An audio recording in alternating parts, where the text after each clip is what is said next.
আসসালামু আলাইকুম। আমার মনটা আজকে ভালো নাই। আজকে সকালবেলা ঘুমের থেকে উঠে যখন বাংলাদেশের যে নিউজটা মিরপুর 11-তে রামিসা নামে যে মেয়েটা 8 বছরের বাচ্চা মেয়েটা,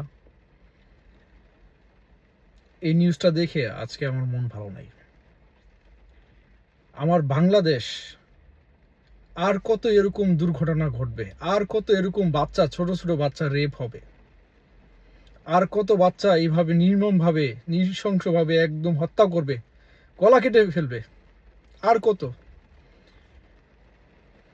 আমার বাংলাদেশ কোনোদিন বিচার হবে না। অনেক সরকার আসবে যাবে, আমার বাংলাদেশের বিচার হবে না।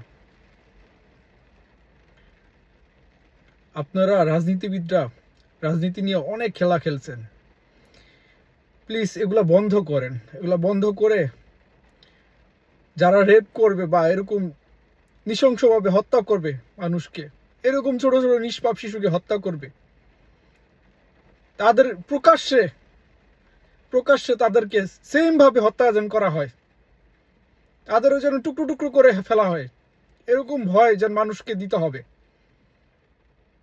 এই বিচার হবে না তো এই বাচ্চার। আমি আমার দেশকে আসলে ঘৃণা করি, আমি বাংলাদেশকে ঘৃণা করি এখন থেকে। আমি বাংলাদেশের প্রত্যেকটা মানুষকে ঘৃণা করি, আমি বাংলাদেশ সরকারকে ঘৃণা করি। আমার বাংলাদেশে এরকম আর কত হবে? অনেক সরকার আসবে যাবে, এরকম লামিসার মতন অনেক মেয়ে এরকম ভাবে নির্মম ভাবে আমার বাংলাদেশে। আজ থেকে আমার বাংলাদেশকে আমি ঘৃণা করলাম, কোনোদিন বলবো না আমি আমার বাংলাদেশকে ভালোবাসি।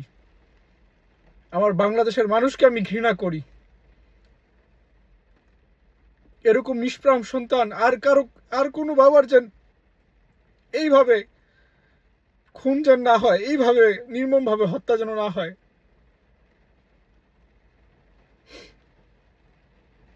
ভালো থাকবেন সবাই।